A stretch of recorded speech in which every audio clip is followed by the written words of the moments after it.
Oke, aku langsung aja dari IHSG-nya. Dia ngebentuk inverse head and shoulders gitu, dan cakep banget, cakep banget.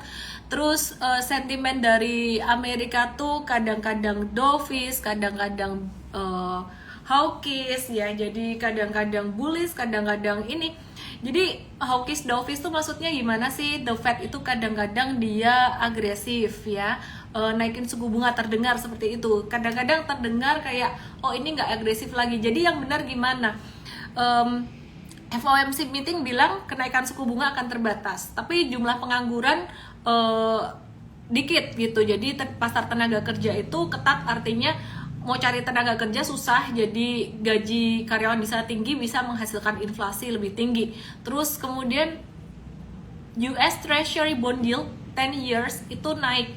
Kalau naik biasanya saham turun, dan itu kejadian kemarin di bursa Amerika.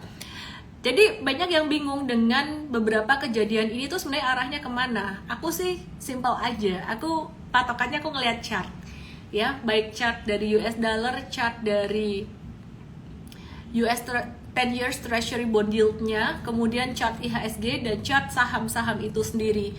Dan ketika kemarin waktu bursa Amerika merah, kita ngecek chart dari saham-saham Indonesia tuh masih akumulasi, jadi sifatnya masih oke, masih bagus gitu. Nah maka dari itu kita view-nya masih oke ke depan. Jadi view Jumat kemarin setelah FOMC meeting itu kita ngomong oh oke, ini bakalan bagus ke depan, bakalan menjadi awal dari bullish market, itu masih berlaku.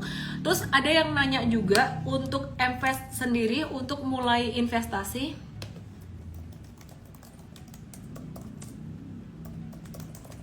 Itu ada yang nanya kayak gini, sekarang udah telat belum sih kalau mau investasi untuk saham-saham yang di invest? Belum lah, kalau udah telat ngapain ya kita kasih recommendation untuk investasi. Tapi kemungkinan beberapa bulan lagi ceritanya akan berbeda gitu. Anyway, gagal fokus sama cincin biasa, tiap hari dipakai loh, baru hari ini ngeliat ya. Terus hari ini tuh saham-saham sektor komoditi batubara aktif, dan ini udah aku bahas juga beberapa hari kemarin bahwa batubara tuh bisa mantul, dan beneran mantul. Kenapa? Karena ya udah di area support banget, udah di bawah banget gitu. Dan beberapa saham komoditi lain misalkan ada Medco, terus BP. Nah kita akan review sore hari ini, judulnya adalah batubara. Batubara, mari kita lihat saham batubara.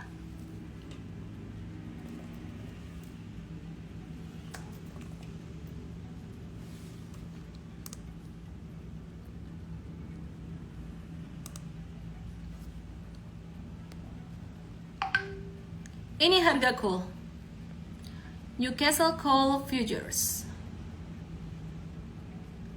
Ini harga coal, Newcastle Coal Futures ya, mantul dari area supportnya.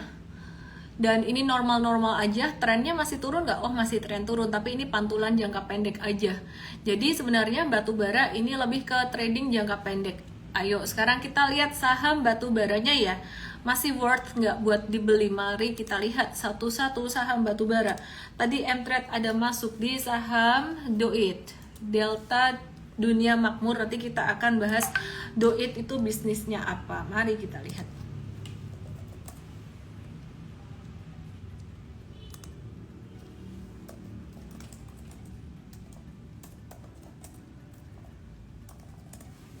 Oke, kita lihat ya. Nanti kita bahas Doit bareng Coach Afif. Terus kita lihat di sini. Kita lihat di sini. Ya ini Doit mantul dari area support, volumenya lumayan tinggi. Sebenarnya kalau mantul dari support tuh tidak perlu volume, nggak perlu volume nggak apa-apa. Tapi ini ada volume, artinya lebih bagus. Jadi tadi kita ada trading buy, kemungkinan bisa sampai sekitaran 300-an. Terus tadi kita juga ada trading buy Toba. Ini bukan rekomendasi buat besok, karena kalau buat besok udah beda ceritanya. Toba agak beda dikit, dia lebih ke breakout play gitu. Terus kemudian kita mau lihat ada Medco. Medco-nya tadi mantul dari area support.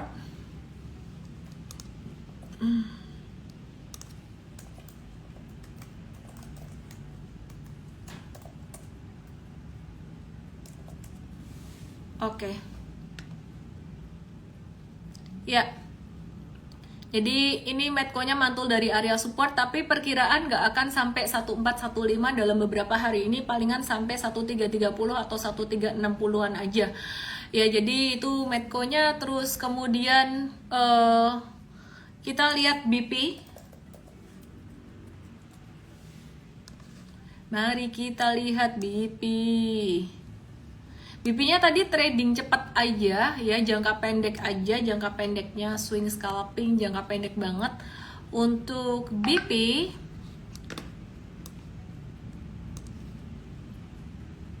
besok masih bisa naik sih. M-Trade tadi jualan separuh gitu, jadi ada yang jangka pendek, ada yang hold untuk lebih lama. Tadi udah jualan separuh, jadi sisa ngehold separuhnya mungkin besok atau next week kalau misalkan dia gagal lanjutin uptrendnya kita akan jual. Tapi kita lihat Sikon dulu. Oke, terus kemudian kita mau lihat saham lainnya.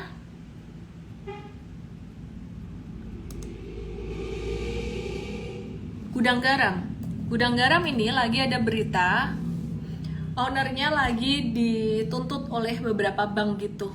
Cuman kayaknya nggak ngaruh ke market, dia masih naik aja terus. Kalau buat trader wait and see dulu. Kalau buat investing kita nggak masukin sih. Ya kalau mau masuk sih nggak apa-apa, cuman konsolidasi, nunggu konsolidasi dulu deh, jangan langsung naik di ketinggian sekarang ini. Oke, HMSP juga naik, mungkin kalau mau trading buat swing trading aja untuk HMSP-nya. Terus kita mau lihat untuk retail dan juga consumer. Kemarin kita ada hoki ya, hokinya tuh udah cuan gitu kemarin, dan hari ini turun dikit. Kemarin kita udah jualan hoki, cuan sekitaran 5-7,5% buat yang jangka pendek, ada jangka menengahnya juga. Masih bisa naik loh hoki ini sampai 125-126an, tapi yang ini termasuk agak-agak high risk gitu buat consumer goods-nya. Oke, sebelum aku bahas-bahas saham, aku mau bahas tentang global market ini. Kita lagi wait and see Jerome Powell speech pada 8 Februari 2023. Apalagi kalau bukan ngebahas tentang FOMC meeting Maret dan juga kenaikan suku bunga, yang bakal ada kenaikan suku bunga di FOMC Maret kemarin gitu. Jadi kita lihat berdasarkan hasil non-farm payroll yang naiknya lumayan tinggi gitu. Ini ada potensi peak kenaikan suku bunga The Fed itu bisa mundur dari Maret. Kemarin plannya di Maret, bisa jadi mundur sampai April atau ya mungkin Mei. Jadi jelek dong, gimana? Iya sih kalau buat saham ini sentimen negatif. Cuman yang penting semuanya tuh udah terantisipasi. Kalau semua udah terantisipasi, paling market itu turunnya cuman besok aja. Sedangkan pas The Fed naikin suku bunga beneran, itu nggak akan sampai ngerespon gimana-gimana, karena udah discounted tuh marketnya udah siap gitu. Ya, thank you udah dibantu jawab ya. Aku malam ada aktivitas, ada undangan dari KPP Surakarta di Pura Mangkunegaran, ada Pak Menteri, Pak Wali Kota juga. Jadi khusus hari ini jam 4. Oke, terus kita masih watch sektor commodity metals. Yang terakhir ini agak ajrut-ajrutan, tapi memang demikianlah sektor komoditi tuh. Teman-teman pasti harus siap mental kalau trading sektor komoditi. Dunia tuh sekarang lagi defisit copper, tembaga gitu. Jadi kita mau nge-watch untuk saham-saham yang dari sektor tembaga juga. Nanti kita akan bahas bareng dengan Coach Afif. Apa aja saham-saham dari sektor metals yang punya copper. Update IKN yang berpengaruh pada sektor konstruksi, ada sekitar 90 pihak serius investasi di IKN, tapi duit belum masuk. Nanti kalau duit udah masuk baru beda ceritanya. Terus pemerintah bakalan larang emas. Ini dampaknya gimana buat saham-saham emas? Dampaknya nggak terlalu banyak sih ya, akan minimal aja dampaknya.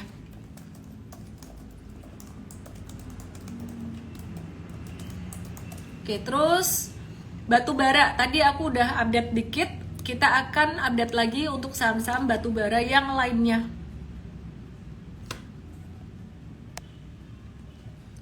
Mari kita lihat saham-saham batubara seperti Adaro. Sebelum aku nanya pertanyaan, jawab pertanyaan Segoro Kedung Agung.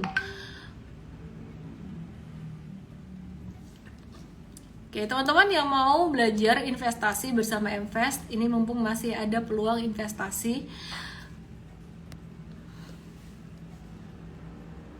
Kita lihat Adaro hari ini udah mantul naik, jadi jangan dikejar karena tren besarnya masih tren turun. Harusnya masuknya tadi, tapi kita tadi udah masuk di doit, jadi nitip sandal aja di situ karena kenaikannya sifatnya masih jangka pendek kalau kita perhatiin. Sama halnya juga untuk saham batubara lainnya, ITMG ini juga naiknya temporer aja karena trennya masih turun.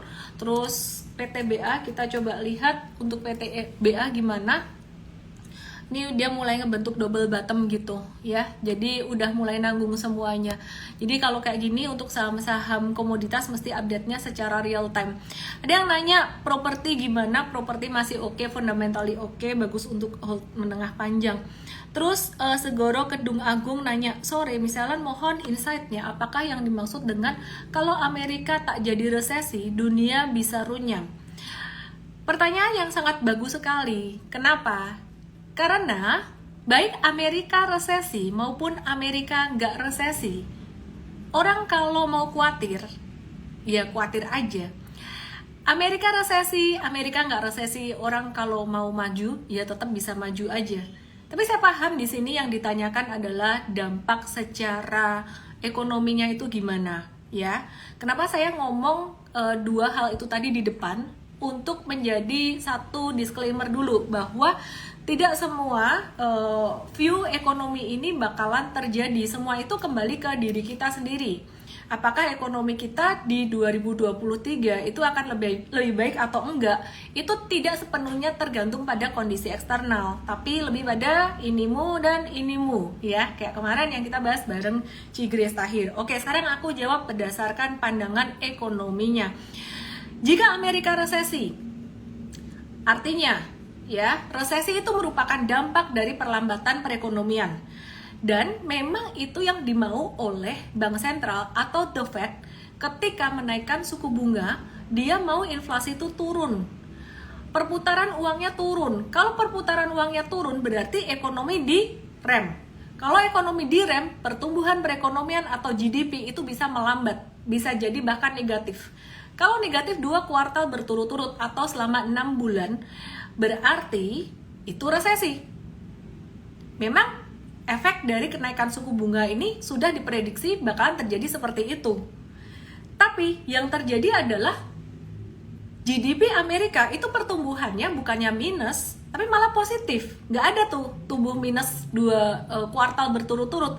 Tadinya banyak yang bilang, bagus, nggak ada resesi. Sekarang ditakut-takutin lagi. Amerika nggak resesi, itu justru nggak bagus loh. Kenapa? Kalau didengar-dengar, jawabannya masuk akal juga. Karena gini, kalau Amerika nggak resesi, artinya The Fed itu quote on quote itu agak kurang berhasil di dalam menurunkan inflasinya, di dalam memperlambat perekonomiannya. Kan itu kayak udah hukum sebab akibat gitu loh. Dan malah pasar tenaga kerja Amerika tuh bagus gitu. Nah, itu yang menjadi satu kekhawatiran banyak orang di seluruh dunia. Kalau terjadi seperti itu, berarti The Fed ini akan lebih galak dong naikin suku bunganya. Sehingga pasar saham baik di Indonesia, di Amerika maupun dimanapun itu susah naiknya. Gitu, kalau kita mau ngomongin ke pasar sahamnya secara langsung ya, padahal sebenarnya harusnya ngomongin tentang ekonomi yang lainnya dulu, secara makro dulu gitu. Demikian pula, yang nyangkut-nyangkut di kripto itu jadi susah naiknya gitu loh. Nah, tapi sebenarnya kita tuh nggak bisa ngelihat ekonomi itu kayak cuma 1 tambah 1 sama dengan 2 atau hitam dan putih gitu aja. Ada beberapa hal yang bisa menjadi plus minus ya. Jika Amerika resesi, artinya plusnya adalah tujuan dari The Fed untuk memperlambat perekonomian, inflasi dan lain sebagainya itu bisa dikata lebih berhasil gitu. Karena memang itu udah sebab dan akibatnya gitu. Tapi jika Amerika tidak resesi, itu juga ada bagusnya. Artinya apa? Jika Amerika tidak resesi, pertumbuhan perekonomian bagus, ini dia punya demand terhadap permintaan global, itu artinya juga bagus. Kita punya ekspor ke Amerika, itu juga akan bagus. Mereka punya daya beli yang bagus gitu loh. Dan yang paling penting sekarang supply-nya. Dari China tuh yang penting supply-nya berjalan dengan lancar. Kalau dari China supply lancar, maka harga ini akan terbalance, nggak akan naik terus. Dulu jadi mahal banget karena supply dari China juga susah gitu ya. Dan saya rasa ini merupakan satu proses yang sangat bagus sekali. Kembali dengan 2 poin yang aku bahas di awal tadi, gak usah terlalu mikirin tentang Amerika resesi gak resesi, pusing sendiri, bingung sendiri, gila sendiri. Mau Amerika mau resesi, mau gak resesi, kita tetap ada peluang, baik bisnis, kerjaan, semuanya tuh tetap kembali pada diri sendiri. Terus gimana dong di pasar saham? Apakah selalu ada peluang di pasar saham? Pasar saham tuh nggak ada peluang kalau posisinya nanggung. Posisi nanggung tuh paling posisi yang nyebelin. Maksudnya posisi nanggung tuh gimana? Posisi nggak naik, nggak turun, valuasi saham tuh nggak mahal dan nggak murah. Kalau kondisi sekarang, itu masih ada peluangnya. Maksudnya gimana? Kondisi sekarang, memang saham-saham banking gede tuh udah banyak yang naik. Tapi kita masih punya banyak saham yang valuasinya murah. Sektor properti retail tuh masih banyak yang murah gitu loh. Jadi di MFAST juga masih ada beberapa saham yang kita masih bisa cover gitu. Selain itu secara teknikal kita juga melihat belum semua saham tuh uptrend. Jadi ada beberapa saham tuh yang baru dalam posisi dari turun mulai belok di bawah gini, dan ada juga yang dari turun belok bawah kemudian mulai beloknya agak naik gini. Nah, dari sini kita melihat sebenarnya nggak peduli mau Amerika resesi nggak resesi, di saham juga masih ada peluang di sini. Yang perlu kita perhatikan sebenarnya adalah bagaimana cara investor besar itu berpikir. View mereka ke depan itu gimana? Kalau ngelihat investor asing udah mulai nitip sendal ke SBN Indonesia, udah mulai masuk lagi ke Indonesia, meskipun di aset yang tidak beresiko di SBN, itu artinya sangat bagus sekali. Dan ke depannya mereka akan masuk ke pasar saham Indonesia. Ini udah mulai kelihatan. Beberapa saham retail tuh udah mulai breakout. RALS udah breakout jauh, kemudian ERA, dan kemarin last week on Friday ya itu saham properti udah mulai aktif gitu. Jadi saya rasa di saham ini awal dari satu recovery di market yang cukup bagus. Oke, kita mau invite Coach Afif, dan sorry IG live aku sore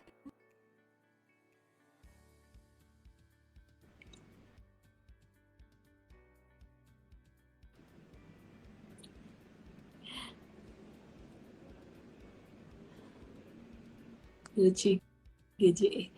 Oke. Cara tahu asing masuk ke SBN Indo gimana? Ikutan trade. Jawabannya paling simpel. Halo Coach Afif. Cie, pakai pomade-nya banget. Tadi saya bilang langsung pakai pomade, dia langsung pakai blazer. Saya ada yang naik satu nih, tanda mau bullish. Amin, semoga ya Miss ya. Oke. Gak apa-apa. Buru-buru ya. Anyway, Coach Afif, kita mau bahas tentang Doit ini. Dia kayaknya nggak full di batubara deh. Boleh dibahas Iya, memang Doit apa? bisnisnya Doit ini agak beda sama batubara lainnya, teman-teman. Jadi bisnisnya Doit itu kontraktor batubara. Jadi bukan tambang batubaranya, tapi kontraktornya.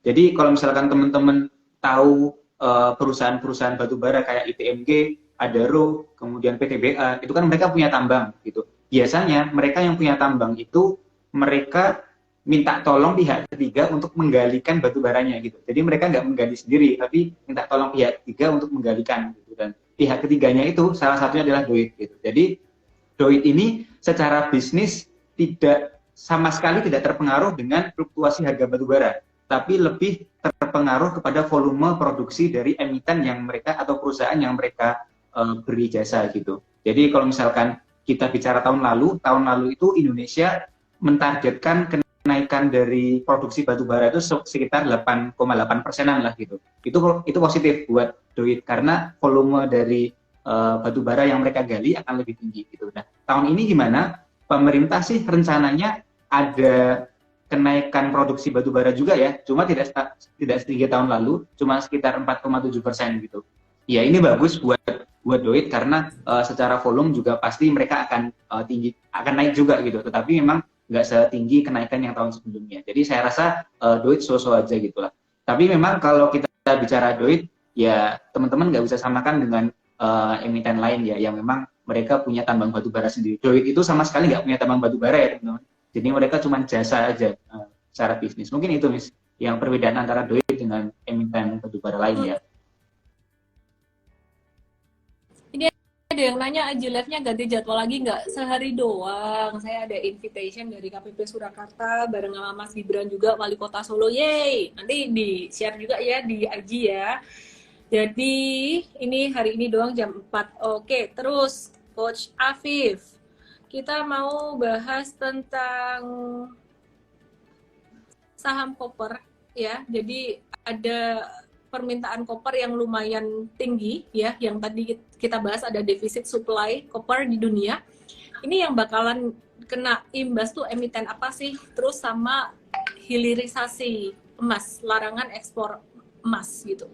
Itu yang bakal kena dampak emiten apa? Kalau terkait dengan tembaga ya, koper, itu ada dua mungkin yang emiten yang bisa teman-teman perhatikan ya. Satu itu adalah MDKA. MDKA itu sekitar 30% dari pendapatannya itu adalah koper teman-teman, tembaga. Kemudian satu lagi adalah Medco. Nah ini yang mungkin teman-teman juga belum banyak tahu ya. Medco itu dia punya tembaga teman-teman. Jadi kalau kita, ya mungkin saya cerita dikit tentang struktur laporan keuangan ya, biar teman-teman juga bisa tahu. Jadi kalau kita bicara pendapatannya Medco itu 100% dari oil and gas teman-teman. Jadi eksplorasi, kemudian mereka itu gali untuk minyak dan gas, itu ada di pendapatan, seluruhnya dari minyak dan gas. Tapi di sisi laba bersih itu sekitar 40% lah, 40% dari laba bersihnya Medco itu dari Aman Minerals, teman-teman. Jadi ada laba bersih dari entitas anak. Nah, itu Aman Minerals yang sekitar 50% dari laba bersihnya Aman Minerals itu dari tembaga gitu. Selain satu lagi ada emas juga gitu. Itu yang saya rasa akan cukup menarik ya, karena kalau misalkan China reopening, kemudian ekonomi di sana mulai bergeliat, itu permintaan dari koper itu akan naik juga teman-teman. Karena koper itu atau tembaga itu permintaannya cukup tinggi di satu adalah di properti teman-teman. Jadi properti itu kan biasanya membutuhkan tembaga untuk kelistrikan. Itu satu. Biasanya kalau misalkan propertinya naik, terutama di negara-negara besar, itu permintaan koper naik. Yang kedua itu adalah elektronik. Ini yang mungkin sangat dibutuhkan ya, karena elektronik itu sebagian besar dari komponennya itu membutuhkan tembaga, karena kelistrikan itu sangat butuh sekali dengan yang namanya tembaga. Jadi dengan reopening China saya rasa akan menjadi katalis positif ya, terutama buat MDKA dan Medco gitu. Terus kemudian kalau emas gimana? Emas juga ada beberapa perusahaan ya yang kena, dan kalau misalkan kita melihat dulu dari sisi dampak hilirisasi terhadap komoditas emas, saya rasa hilirisasi yang dicanangkan Pak Jokowi itu tidak akan berdampak cukup signifikan ya ke komoditas emas. Karena beda teman-teman antara hilirisasi di komoditas emas dengan hilirisasi di komoditas metals lain.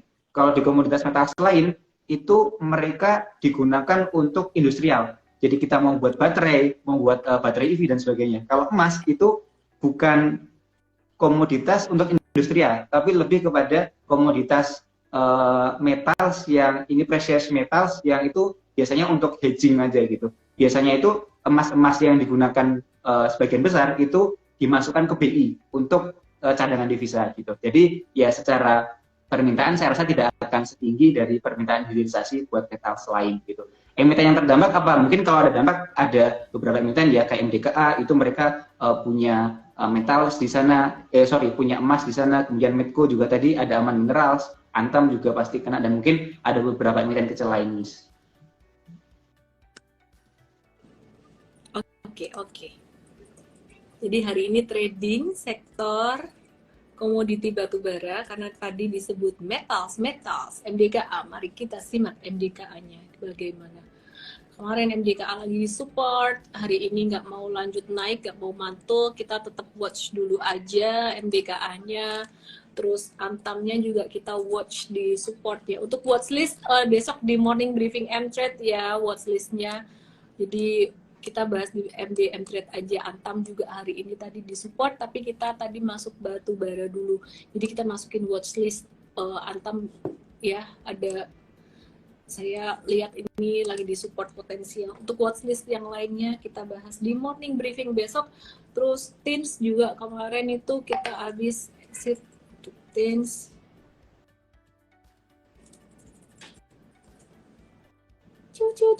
Muter-muter. Oke, ini Teams. Dia juga lagi di support setelah kemarin breakdown dari MA20, tapi karena kemarin habis breakdown gitu, kita wait and see dulu. Barangkali nih besok bisa dikasih diskon lebih lanjut sampai level 1185 gitu. Perkolan udah dibahas tadi, per batu baraan.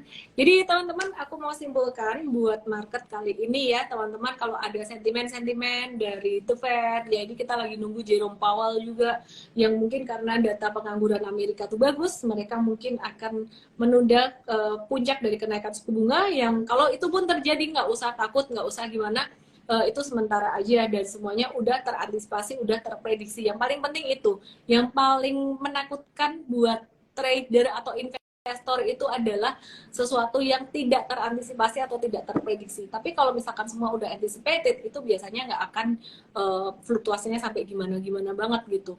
Dan anyway, ini awal dari recovery market. Masih optimis nggak? Saya masih optimis. Optimisnya bukan pakai perasaan, tapi pakai data. Yang paling penting adalah ngelihat chartnya. Kalau fundamental perusahaan, kalau kondisi makro bikin kamu bingung, kita kembali ke chart. Kenapa? Karena chart itu mencerminkan psikologi market, demand, supply, beli jual semuanya tercermin di chart. Oke, itu dari saya dan Coach Afif. Semoga sehat selalu semuanya, teman-teman semuanya. Jangan lupa teman-teman, kalau mau daftar invest langsung ke bit.ly/daftar invest, biar bisa cuan dari investasi jangka panjang. Saya Ellen May dan Coach Afif. Hai Coach Afif. Salam profit. Tinggi everyone. Dadah.